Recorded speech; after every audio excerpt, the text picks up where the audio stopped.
السلام عليكم.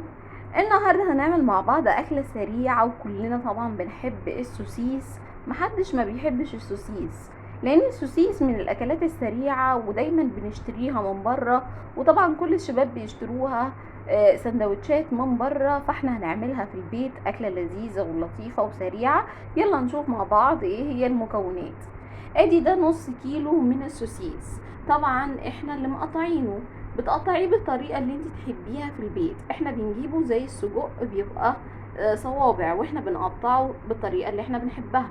انا قطعتها بالشكل ده اللي هو زي الدواير، تمام كده. وادي حضرت معايا بصلايه كبيره، حبتين من الطماطم، وقرن فلفل رومي وقرن فلفل حامي. عندك فلفل الوان حطي فلفل الوان، عندك كاتشب حطي كاتشب. وادي دي كل المكونات اللي عندي. يلا بينا دلوقتي بقى